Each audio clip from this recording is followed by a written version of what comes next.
Hello friends, நம்ம இன்றைக்கி சப்பாத்தி பூரி எல்லாத்துக்கும் தொட்டுக்கிற மாதிரி ஒரு வெஜ் குருமா எப்படி பண்ணுறதுன்னு பார்க்கலாம். இது பண்ணுறதுக்கு ஒரு ப்ரெஷர் பேனில் 3 டேபிள் ஸ்பூன் எண்ணெய் சேர்த்து அதில் ஹோல் ஸ்பைஸை சாட்டே பண்ணிக்கோங்க.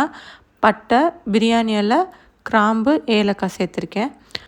தென் ஒரு 10 பல் பூண்டு சேர்த்துக்கோங்க. பூண்டு லைட்டாக வதக்கினா போதும். கலர் மாறுறதுக்குள்ளேயே அன்னியன் சேர்த்துக்கோங்க. 2 பெரிய வெங்காயம் நைஸாக வெட்டி சேர்த்துக்கோங்க.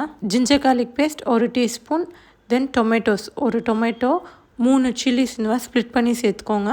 நம்ம ஆட் பண்ணுற vegetables and the amount of vegetables are your choice. நான் பீஸ், பொட்டேட்டோ அண்ட் காலிஃப்ளவர் சேர்த்துருக்கேன். இப்போ நம்ம இந்த குருமாவுக்கு தேவையான தேங்காய் அரைச்சிடலாம். அதுக்கு நான் ஒரு மூடி தேங்காயோட 3 டீஸ்பூன் பொட்டுக்கடலை சேர்த்துருக்கேன். ஒரு 4 முந்திரி, 2 பச்சை மிளகா, 1 டீஸ்பூன் கசகசா இதெல்லாம் ஊற வச்சு ஃபைன் பேஸ்ட்டாக அரைச்சி இதோட சேர்த்துடலாம். நான் மிக்சர் ஜார் வாஷ் அவுட் பண்ணி கொஞ்சம் தண்ணி சேர்த்துக்கிறேன்.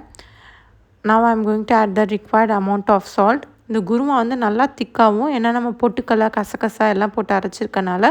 ஸோ நீங்கள் தண்ணி அதுக்கேற்ப அட்ஜஸ்ட் பண்ணி பார்த்துக்கோங்க. Now I am going to pressure cook it for a whistle. ஒரு விசில் வர வரைக்கும் குக் பண்ணிவிட்டு தென் அந்த ப்ரெஷர் ரிலீஸ் ஆனதுக்கப்புறம் நம்ம ஓப்பன் பண்ணலாம். அண்ட் now இதுக்கு மேலே நம்ம லைட்டாக கொத்தமல்லி தலையை தூவிட்டா our vegetable gurma is ready. Thanks for watching my video. Do subscribe for more interesting recipes.